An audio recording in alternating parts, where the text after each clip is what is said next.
Hi guys, and welcome to episode 5 of the Jo's Crafty Cauldron podcast, a podcast about mainly knitting and crochet at this point in time, but hopefully in future it'll be a little bit more about just general crafts that I'm getting up to, and yeah, anything else really of that kind of nature.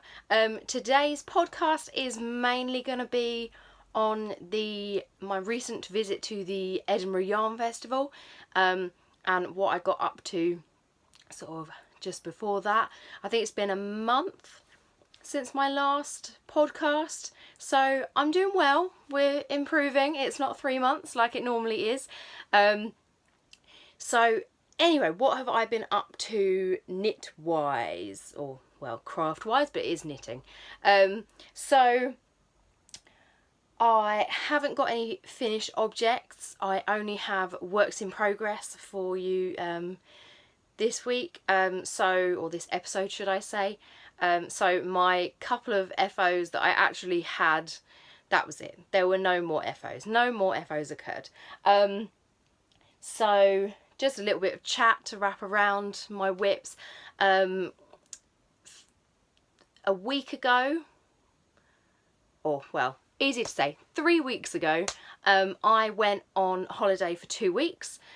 So I went to the Lake District for the first week, and then I went up to Scotland, sort of in line with Edinburgh, but on the west side of the country, for the second week. And sort of it tied in, as luck would have it, my holiday up to Scotland tied in with the week of Edinburgh Yarn Festival, which was perfect. So I got to actually go and visit, which was quite nice. So I tend to take a lot of crafty bits along with me on holidays, just in hope that I will pick up one or more of them. And also because so this was basically kind of a mumcation, as it's commonly referred to among my friends. And so for the first week I was actually away with my parents and my aunt and uncle in the Lake District, and then in the second week it was just me and my mum for a full-on mumcation. So when we're doing those sort of holidays, we go out a little bit, we go and see some sights, and we go and visit little villages nearby and go and eat mainly. Everything revolves around lunch and dinner and stuff. But it's a lot of downtime, so we do spend a lot of time just back at the apartment that we're staying in, and I tend to get bored quite quickly, so I'll work on one thing and then I'll swap and I'll work on another thing.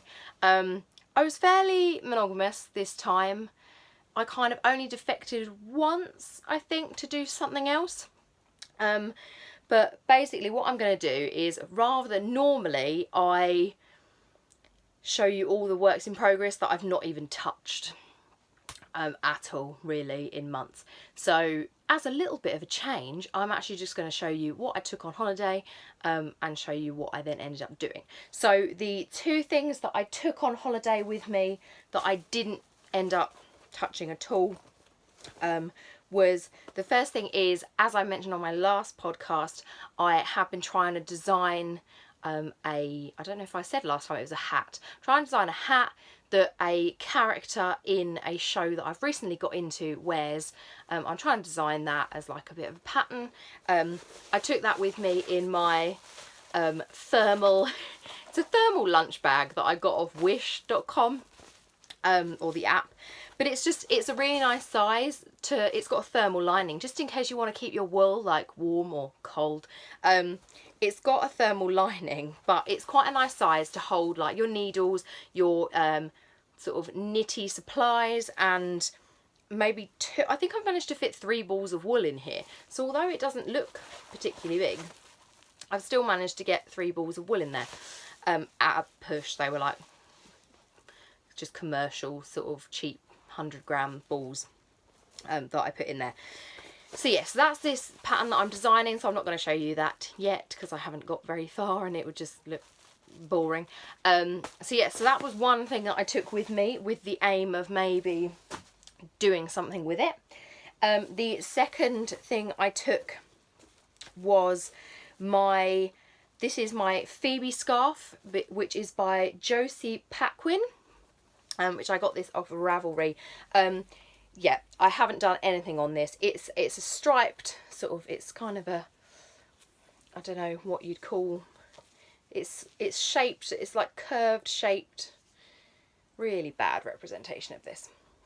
But it's a striped shawl in multiple colours. So I've got dark grey, dark purple and lilac going on at the moment. As I said, I haven't actually done anything more on that. I took that with me to work on, but I was actually more focused on the other things. So that is in similar bag to the last one, but it's in the sort of rose red colour there. So those were two that I took and did absolutely nothing on. So I did optimistically take all of the yarn that I would need to do that Phoebe scarf, but I didn't do anything. So that was a pointless waste of bag space for that one. But something I did work on latterly, this was kind of at the end of the week because I got bored and kind of semi-fed up of the other thing that I took on holiday with me that I pretty much was working on until maybe 2 days before the end of my holiday. I was working on this sort of every sort of afternoon and stuff. But yeah, I just got fed up with it. So I did stop for a bit and I started working on this, which I say it every podcast and I butcher it because the name is in Spanish. So I'm going to put the name up here, somewhere around here. The name's in Spanish and I don't want to butcher it again. But it's from the website Creativa Atelier by Marta Parcell, I believe. And I've adapted it a little bit. So one of my friends, as I say every podcast, had a little boy nearly 6 months ago, which I need to speed up and finish this because the problem is he's not going to fit into it if I take any longer.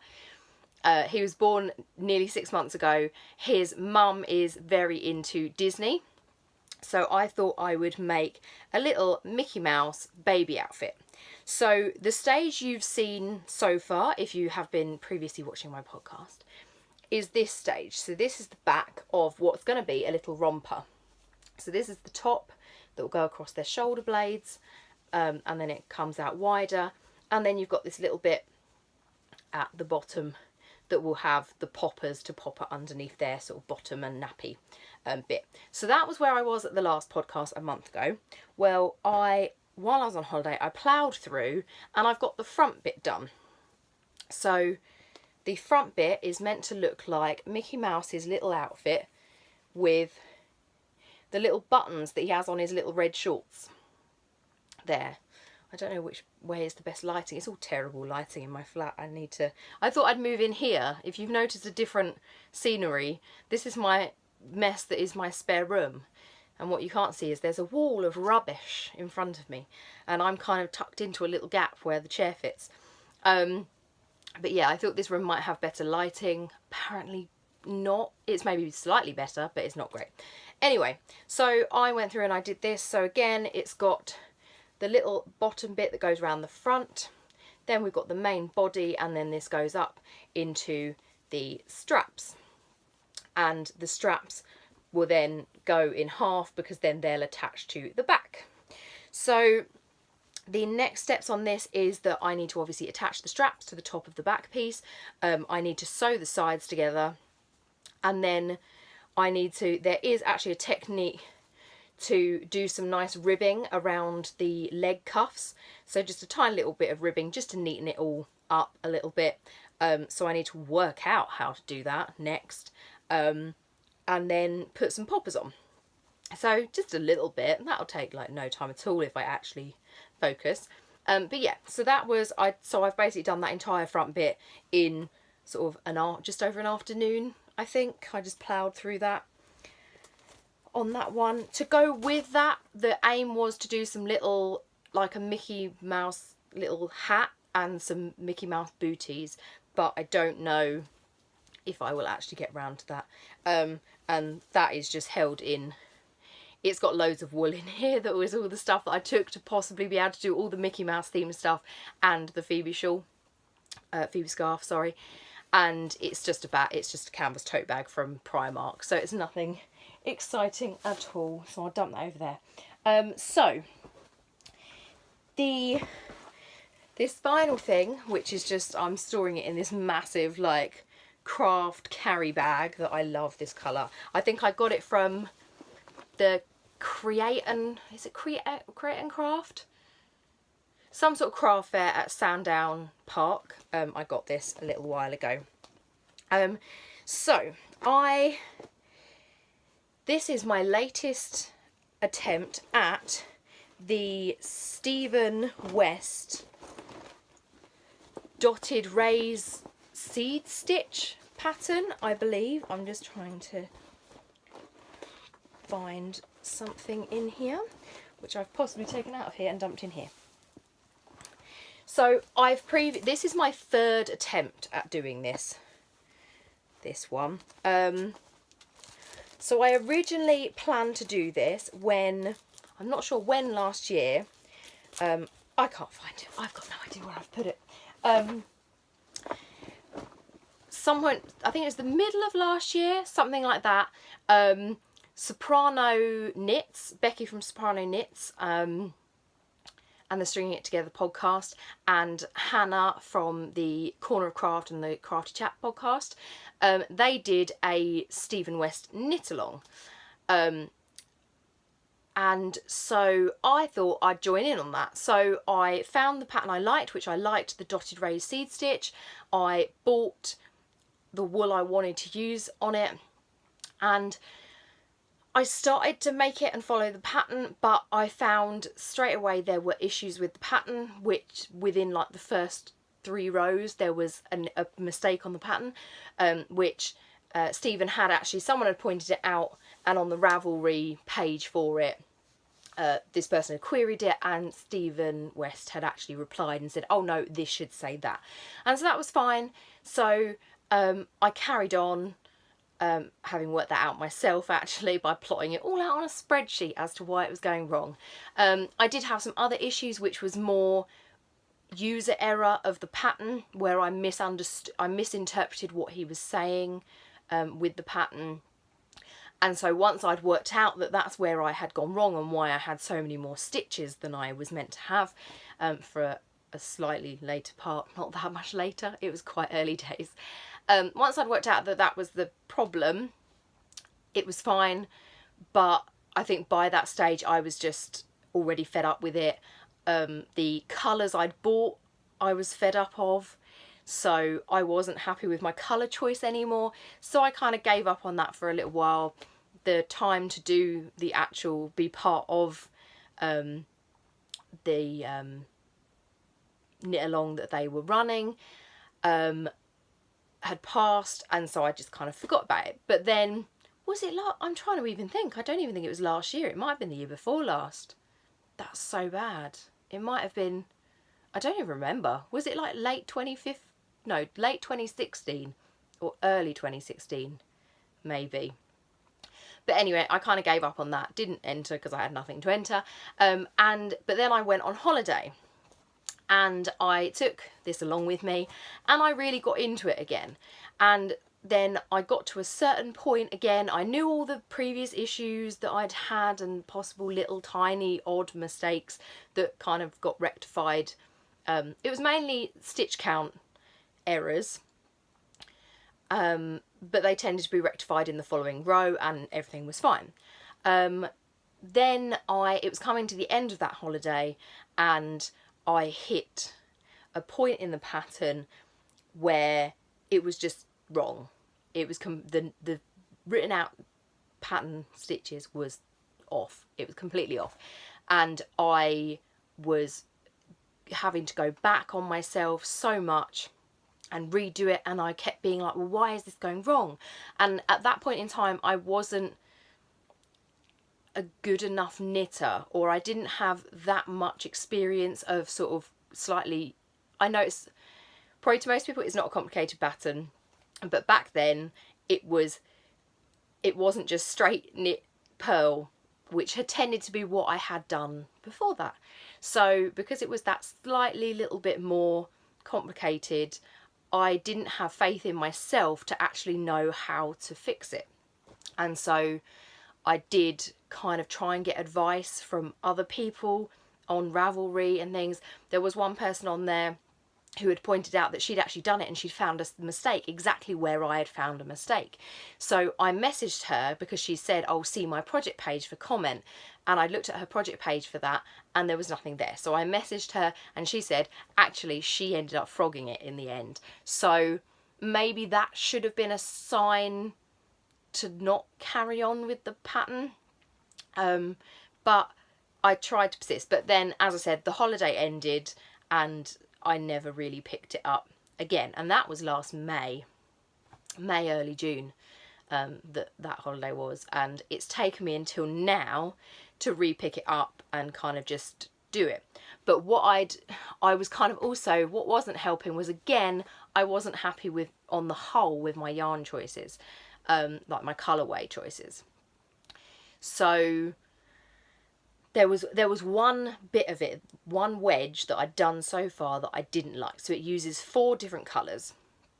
And one of the wedges, I just did not like the colour because the wool I'd chosen was, so let me show you the wools I'd chosen. So the first wool was this one, which is I think it's Patterns Smoothie DK or something. And it's just a really nice mint green, light blue, lilac, variegated yarn. So that was fine.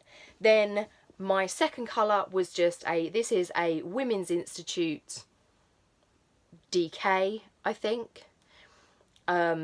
Oh yeah, by the way, I've not done gauge or swatch or anything on this. I've just literally chosen wools I like that are all DK and I'm just running with it. It will be as big as it is. But yeah, so that's just a plain lilac. Then the next colour yarn I chose, which is what I was just trying to find then, turned out, I thought it was going to be another variegated like this one, but it actually turned out to be more like a self-striping. And so I did not like it doing the striping through the thing. So I was trying to get it so I had a variegated, a plain, a variegated, a plain. So my last plain was, sorry, low battery. My last plain was this one, which is just a mint green, which I think is another WI, I believe, possibly. Have I got the label to confirm that? Yeah, so it's just a WI. So I think they're all acrylic yarn pretty much, and this is the aqua colourway for that. So yeah, I wanted them to alternate, but obviously the self-striping nature of the yarn I chose for the third colour, just, I wasn't liking it. I wasn't liking the look of it at all. When I was in Hobbycraft a few weeks ago, so maybe a week or so, maybe not even that, before I went on holiday, I saw this yarn, which I love. It's a sparkly kind of bluey grey turquoise, and I'm going through a bit of a grey phase now. So I just saw this, it's got the sparkle in it, which I really liked. So I decided that rather than having a second variegated yarn, just to break up the 2 block colours, I was going to have this as a sparkly yarn. So because I'd seen that yarn, really wanted to do something with it, I thought, brilliant, I'm going to take this on holiday with me and I'm literally going to frog what I've done so far and I'm going to restart it. So I'm doing this on my Knit Pro Zings, which are 5mm Knit Pro Zings. And this is as far as I have got with it. So I think the colours don't look as good. They never did when I first showed this. I don't think they look as good on camera as they are in real life. So we've got the alternating, we've got the variegated, the lilac, the glittery, and then the aqua, and then we've repeat again, and I'm currently at the glitter. So the reason why I've stopped where I have is because I managed to get through and basically got to the point well, I didn't get just to the point where I was finding issues. The pattern is split up into wedges. I won't reveal too much because it is a paid for pattern, but the pattern of the colour, the changing colours is the different sections of the pattern. And I reached wedge 5 and found I hit the same problem that I hit before, which was it's seed stitch. But what was happening was I was reaching a row in the pattern where it stopped being seed stitch and it started becoming stockinette. So the knits and the purls were obviously the wrong way round on that particular row. Funnily enough, they righted themselves on the next row, I believe, from memory. I've got a notepad somewhere where I basically, here we go, where I wrote down where the mistakes were. So wedge 5 had 3 rows that I had to modify to make them work correctly. So that was more a problem of the knits and the purls were the wrong way around. But then also I found that then for wedges going forward, you ended up with 2 stitches too many for what the pattern was telling you to do. So basically I was plotting the pattern on a spreadsheet to try and work out what I had to do to, it was pretty much always the first row of each wedge where you had to adjust what you were doing slightly to account for this random 2 stitches that there were too many of to match that first row of each wedge pattern. And so I hoped that, like kind of some of the other mistakes, it would right itself by the next row and it would only be 1 row you had to modify. But the problem I was finding was it was happening at every single first row of the wedge. I don't know what anyone else's experience of it is, because I think the main Stephen West patterns that I've seen being done are like the Exploration Station. There is the dotted rays, the normal one, not the seed stitch one, and various others. But I've not actually, although I don't really know, I don't have that many podcasts I follow, so I'm possibly being just ignorant, basically. But I haven't really seen anyone do this pattern. So I'm wondering if the reason why no one has done it is actually because they've hit these issues with the pattern that's meaning they're just not able to do it, or they've given up like the person on Ravelry said she did. And I think that is the case, because it went from being a really nice pattern that I was just whizzing through and really enjoying to actually a pain in the arse. Sorry to say. It became a bit of a pain. Because I was having to have my laptop out and check because it's not a small amount of stitches, so I didn't want to write out this pattern, so it was easier to do it on a spreadsheet. And it was just painful. It was getting really painful. It was not enjoyable at all, because I was thinking, oh, if I'm working on a pattern, I've got to get my laptop out and I've got to plot each row to check that each row works out fine, and I just wasn't enjoying it. So again, I will carry on, but on the holiday, I was like, it's meant to be a relaxing holiday. I'm meant to be just sat here watching telly, doing something easy while I'm watching that telly. I don't want to be focusing on having to plot this on a spreadsheet, because that's ridiculous. I should not have to do that. In fairness, if I was wanting to modify a pattern, fair dues. If I was doing it and wanting to change it slightly to just adapt it to be more personal to me, then fine.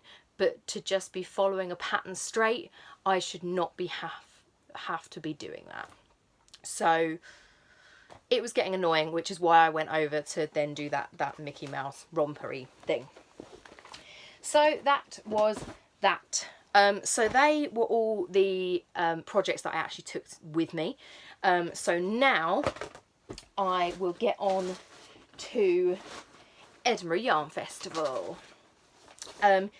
And then acquisitions, which you will be very pleased to know that if you have watched any of my past podcasts, because I've only left this a month, and because I've not made that many acquisitions in that month, I've not got a lot to show you. So hopefully not as long an episode as normal. Anyway, so as I said, I was on holiday in Scotland. By luck, it was the week that the Edinburgh Yarn Festival was on. I may have coerced the holiday plans to be that way, but oh, what a coincidence. So unfortunately though, we were staying somewhere 2 hours away from Edinburgh. So, and because we were already staying somewhere on holiday, it couldn't really be part of our plan to stay, and we'd booked in somewhere for the whole week. So we couldn't really, or we didn't really want to have to stay at another hotel or something in Edinburgh to do the yarn festival when we already had accommodation booked that was a block booking, basically.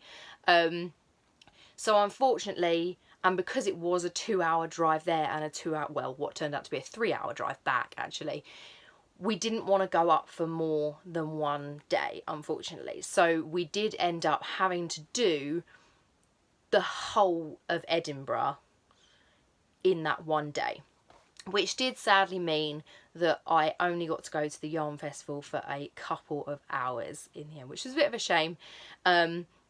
So we left where we were staying at 8 o'clock in the morning so that we could get to the yarn festival for it opening at 10. And I spent 2 hours once we'd queued to get in. We queued and then we did wander. I knew there were 2 places I knew I wanted to go. I knew I wanted to go the Toft stall to get their Highland Cow Morag kit, and I knew that I wanted to go to the Knitting Goddess because I've been following the Knitting Goddess on Instagram for a little bit now, and I liked the look of her yarn and saw that she was vending there, so wanted to go and check her stall out and see if I could pick up anything nice. So they were the 2 places I knew that I wanted to go, and so in that limited amount of time we had, that was where I was going to go first. So I went to Toft, I wandered around the marketplace a little bit, found the Knitting Goddess, and then did a little bit more of a wander around some of the other stalls. But just because I didn't really have the time, it was more of a general sort of walk past and kind of go, oh, I recognise that name, oh yeah, sort of thing. I also had quite a small budget this time. I say this time, I've never been before. This was the first time I went to Edinburgh Yarn Festival, but I didn't have the biggest budget available to me. So I thought I don't want to look that much because I don't want to risk seeing things that I want to then buy and then completely smash my budget to pieces. Also, my mum was there, and although she can knit and she brings this one ball of knitting on holiday that she just sits and knits, she's not doing a pattern or anything, she's just sitting there knitting just to fill time when we're watching telly. So yeah, she's not really interested, so I kind of felt bad dragging her around as well. And yeah, so I went to the things I wanted to see, did a little bit of kind of window shopping, and then what I also had noticed was all the people that I follow, all the podcasters and things that I follow on Instagram, I was noticing that a lot of them were travelling up or down or cross countries or whatever to the Yarn Festival, and it seemed like they were going to be arriving and going to the Yarn Festival on the Friday rather than the Thursday. So I also kind of thought, I don't think I'm even actually going to meet anyone here that I follow. So in terms of that, I've spent now the last week or whatever, I've now been catching up and watching everyone else's podcast from the Yarn Festival, and I am so jealous that I couldn't come for more of it and longer and stay and sort of meet people and get to know people and stuff. So that's a bit of a shame that happened this year, but if anyone wants to sort of claim me next year and make me their friend for a long weekend, that would be very much appreciated, if they don't mind me kind of tagging along with them and letting me keep them company or them keep me company, whichever way you want to look at it, for the long weekend. That would be very much appreciated, because yeah, it just looked like so much fun. Everyone just, it's such a lovely bunch of people, and so I would have really have loved to have stayed longer. Although I was really, I don't think I showed it externally, but internally I was quite excited when I actually, literally as we were leaving, so we were just heading to the door to leave, I spotted Hannah from the Corner of Craft, and Hannah was probably the first person, actually, no, she actually was. She was the first person that really got me into this kind of community. I used to watch her YouTube channel, The Corner of Craft, when she was doing sort of beading tutorials, jewellery making tutorials, that sort of thing. I was watching her channel way back when, and then when she moved into doing the podcasting, I carried on watching her, really loved what I was watching, and when she recommended other podcasters, I did go and I checked out a few of them, and then it kind of just spiraled from there. So actually Hannah was the first person that really got me into this community. She doesn't know this, and if she watches this she will now know that. But yeah, so when I spotted her, I had this couple of seconds where I was like, but we're leaving, we're leaving, don't do it. And then I completely changed my mind and I was like, no, I've got to go and at least say hi. So inside I was probably like, oh my god, having, and I have said this before on my Instagram, I was having a massive fangirl moment internally.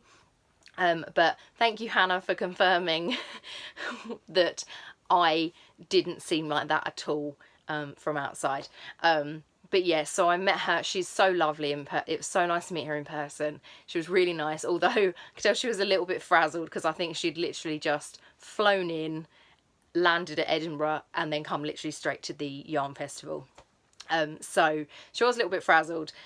So yeah, kind of, we had a little bit of a chat.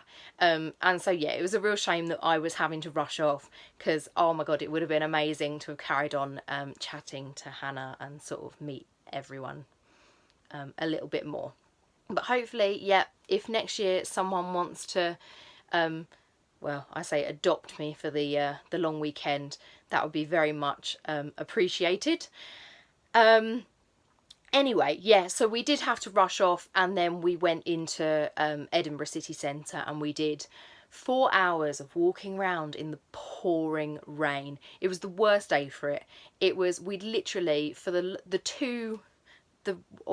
week and a half before that day, we had 1 day of snow in the Lake District, and all the other days had been absolutely gorgeous. Sunny, cold, but sunny, and no problems. The one day that we actually needed to spend a long period of time walking around outside, and it was pouring with rain. It was horrible. But anyway, that's enough on that. I will get to a couple of things that I got. They're not really craft related, but it's just a little bit about what I got up to in the whole Edinburgh thing. So this is my little tiny bag of what I got. I'm trying to work out good lighting. It's never good lighting. So this is my tiny bag of acquisitions from Edinburgh Yarn Festival. So the first thing is, last year I watched all the people I was following at the time who went to Edinburgh Yarn Festival. I was I was watching their podcast after Edinburgh Yarn Festival, and I saw that last year they had tote bags that they were actually selling online, which were these like embroider your own. So last year's was a yarn ball, and this year they had this one, I don't know if you can see that, which is like a hat. And so it gives you the outline, and you can embroider this however you choose. So I pre-ordered this so that I could literally pick it up at the information desk when I arrived. I also, what other things did I pre-order? I pre-ordered, so this year I pre-ordered two. So this year they did another yarn ball design, but it was just a slightly different one. to last year's. I think you could get last year's design as well, actually. So I think they did last year's. I think it sold out last year, but they've redone it again for this year. So for anyone who missed out, they could get that. So that was that. That was pre-ordered. There is another pre-order in here, which is the enamel pin. There it is. So I got the Edinburgh Yarn Festival enamel pin of the hat. You could also get the sheep, but I preferred the hat. So if I was going to get one or the other, I thought I'd get the hat one.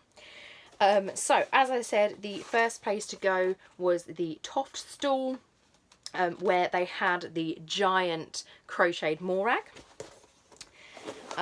there, and then they had the kits for the mini morag. So I got one of these. This was £30, and the kit contains superfine 100% pure wool yarn, which is, you get, I think it's 100 grams of camel and 50 grams or 25 grams, something like that, of oatmeal in the Toft DK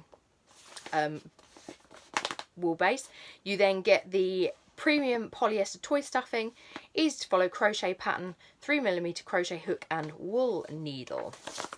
So yes, so this was an Edinburgh Yarn Festival exclusive, and I saw it advertised in sort of the newsletter for the Yarn Festival a few months before, and knew that my love of Highland cows even, meant I needed to get this one. So I got that as the first thing, and one of the really nice guys working at Toft, he showed me how to do the loop stitch, whatever the looping method is, to do the effect on that pattern. Then I kept my EYF 18 Thursday 10 AM thing, because I'm cool like that. I keep random things that have absolutely no use to me in future. Then, as I said, I knew that I wanted to go over to the Knitting Goddess, and from her, I love this smells of cows. So I wasn't sure what I was, oh, there's hair on it. I wasn't sure what I was going to get from her, but she actually posted on Instagram the day before, when they were setting up, a picture of the first bit of the stall that they set up, and I saw a colour on there that I really loved, and it's back to my staple colourway, that I always go for this colour, but I saw it, and so when I got there I worked out the end of the stall that photo was a photo of, and so I found this, which I love me some purples and teals and mint greens and things. So this is a 4-ply 75% superwash BFL 25% nylon. It's 100 grams, 395 meters, and it's in the colour Octarine. So I really love that colour. So that was the colour that I kind of knew I wanted to then get from the get-go. So I was just looking for that. And then when I got there, I then got chatting to, I can't remember her name, because I know that Joy and Michelle were working, but I don't know if it was Michelle or not. I feel really bad. It's in, if I've managed it, there should be some video footage and some photos at the beginning of this video, and she's in the picture. She's in the picture of Joy with my purchases, so she's in that picture. I'm sorry I've forgotten your name. I did look at your name label, but I've completely blanked on your name. But yeah, when I was there, she was then chatting to me, and she was kind of talking to me about the different types of wool, and she did show me one that was, it was baby alpaca. I was like, oh, little baby alpaca wool. But I resisted getting that one. But she did get me this, which is just a sort of plain, well, it's called turquoise. So it's a plain sort of turquoise colour. This is 4-ply, it's called One Farm Yarn. So it's 50% BFL, 50% North Country Mule 2017 clip. And so both wools are sourced from Fiddler's Green Farm, Harrogate, North Yorkshire, processed and spun in West Yorkshire. 100 grams, 400 meters, in the colorway turquoise. And so when she gave me this, I was like, these two go together so well. They are destined to be together. So now I just need to find a 2 skein shawl that I can use these for. That, or dig out some more from my stash and do something with those. Then, as well as that, from the Knitting Goddess stall, I then got this Knitting Goddess wooden pin, which, because I was in Scotland, it had to be done. Is that focusing on it? Oh, I think that's just made it worse. I think that's just made it worse. Focus back on me. We'll focus back on me. There we go. Yes. So if I cover my face, maybe that'll do it. So because I was in Edinburgh, it's Scotland, I was like, I've got to get something with the thistle on it. So I'm assuming these were done exclusively for the Edinburgh Yarn Festival, but I'm not sure. But I liked it and I thought I would get one. Then the last thing that I got, this was from just the wandering round. I think the lighting's gone really bad. Does that do anything? I don't know. I was actually wanting to get some stitch markers, and I just happened to wander around one of the stalls and I found these higher stitch markers that just look like little balls of wool in 6 different colours. There are 6.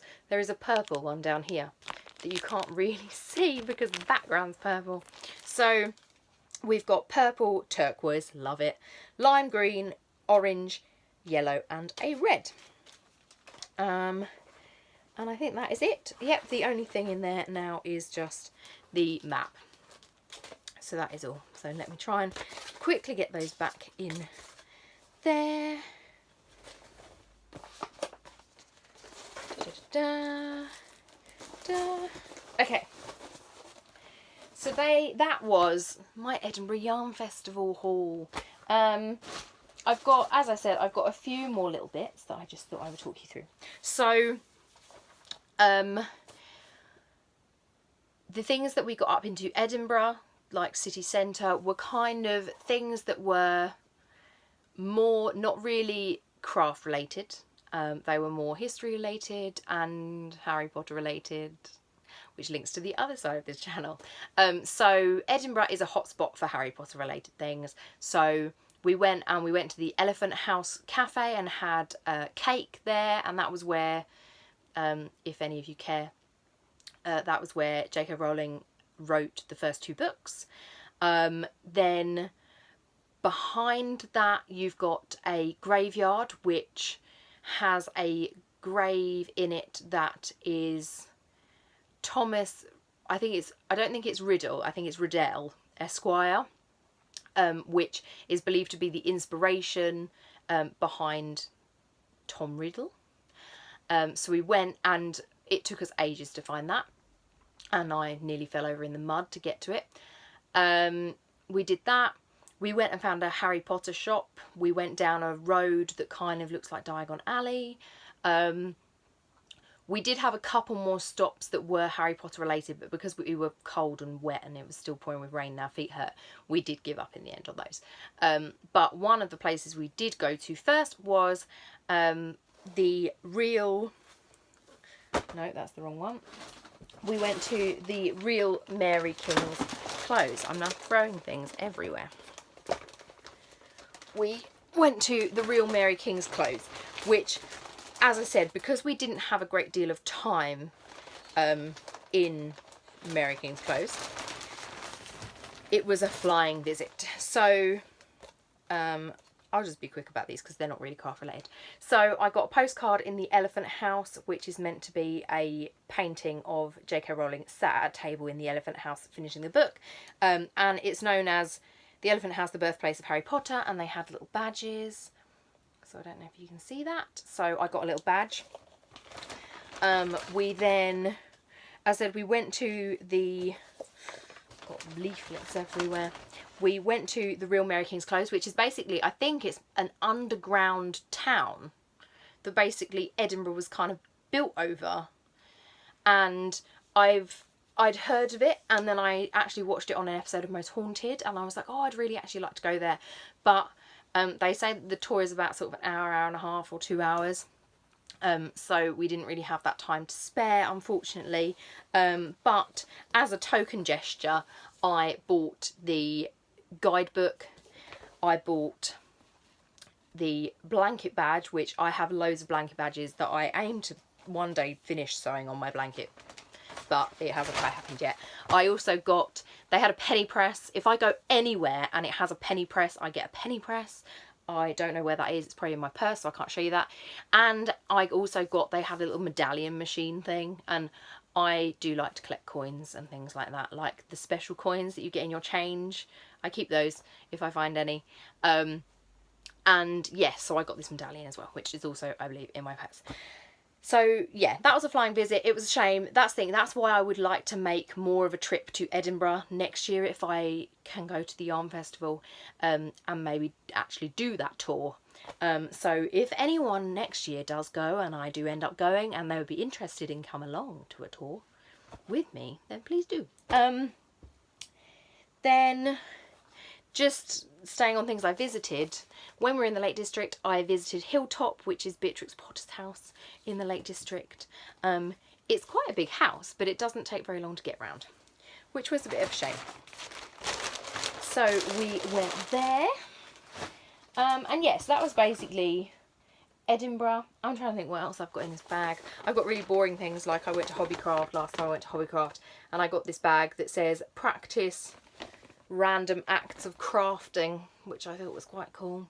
Crafting, kindness, do both. So I got that, and that is it for that box. But yesterday, so we're completely off Edinburgh now. I came back, it snowed, we had to drive back from Birmingham in the snow, it was awful. I went to, where did I go to? Oh, yesterday I went to Hobbycraft and the Range, which I should not be allowed to do. But Hobbycraft, that metallic grey, greeny, bluey colour, I really, really, really, really liked it. And I've decided, I like it so much, that if I ever get that seed stitch shawl done by Stephen West, I would like some accessories to go with it. So I got one ball spare. I will actually tell you what this is, that would be useful. So it is Hayfield Bonus Glitter Extra Value Double Knitting, and it was, excuse me, it was about £3 something, I think. It's 100 grams, it's 95% acrylic, 5% polyester, shade 228, and it doesn't actually say a colour. But I got one ball to do a seed stitch hat, and then I got another one, and they also then had a cream glittery one, which is the same, but it is shade 224, which I thought would be really nice to do the Skein-Deer, Elliot Skein-Deer, one of her like Selbu mitten patterns. So I'm thinking the one that's got kind of the Nordic sort of pattern on it. So I think her original Selbu mittens, basically. I'm planning on doing those and possibly adapting it slightly so it's seed stitched for that pattern, so that it kind of matches the hat and can be worn with the scarf. They won't all completely match. They'll have one connecting feature, which is this metallic grey, greeny, turquoisey, tealy colour. But I thought that's enough. That's a vague enough connection. So I got those yesterday and from Hobbycraft, and then I went to the Range, and I went a little bit crazy with pro markers. I have seen pro markers for a while. I've wanted them for quite a while, but because I wasn't really fully focused on doing any sort of designing or anything with them, I didn't want to invest in them quite yet, basically. But I was in the Range yesterday and I was looking at one of the sets, and I was kind of looking it up online, trying to see if there were any better offers anywhere else. And I noticed that it said the Range £10. And so I was like, oh, okay, which bit of the range is on the £10 offer? And so on the £10 offer, they had the 12 sets of the Pro Marker pens were on offer, reduced by £10. So normally at the range they're £19.99. They're reduced by £10 to just £9.99. So I thought, oh my god, it's a sign. This is the perfect opportunity to buy those. So I bought the 12 pack of set 1, and I also bought the 12 pack of set 2. So basically I've got 24 pens for the price of 12. Then to go with that, I then bought, they just did an empty wallet. So it's a Winsor & Newton, just empty wallet that they can then go in. We had a little bit of a pain because it didn't actually have a barcode or anything with it, which was a bit annoying. But yes, we eventually got there. So you can slot your 12 pens into that. The light has suddenly gone really bright on here and I don't know why. Yeah, so I bought that so that I can nicely store all those pens. And so while I was getting those, I then thought, well, I might as well get the starter.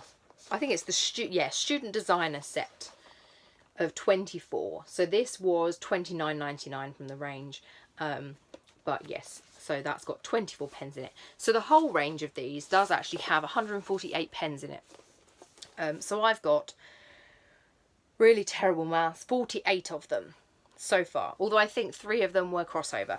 But in this set you've got, you actually have, I'm trying to think, it's like you've got 12 of the normal Pro markers, you've got some metallics, and you've got some neons and things in there. So it's just a really nice set. And so you've got thin tips and fat tips on these ones.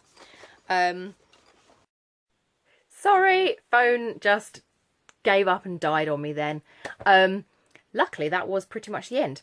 So I was just about to say, that is it. That was the last of my acquisitions. I know this has become a little bit of a longer video than I actually anticipated, but hopefully you'll agree that it was less acquisition and more actual nitty, crafty stuff. But anyway, that is all from me. I will provide links to Etsy shops and anything for the Knitting Goddess and Toft and things like that down below, just for your reference. If you liked this video, hit like. If you want to see more videos like this, or alternatively, I do a lot of Harry Potter related videos on this channel, then hit the subscribe button to be notified of when I post another video. And so yes, other than that, thank you as always for watching, and I will see you again in my next podcast or my next Harry Potter related video. So thanks as always for watching. See you soon. Bye.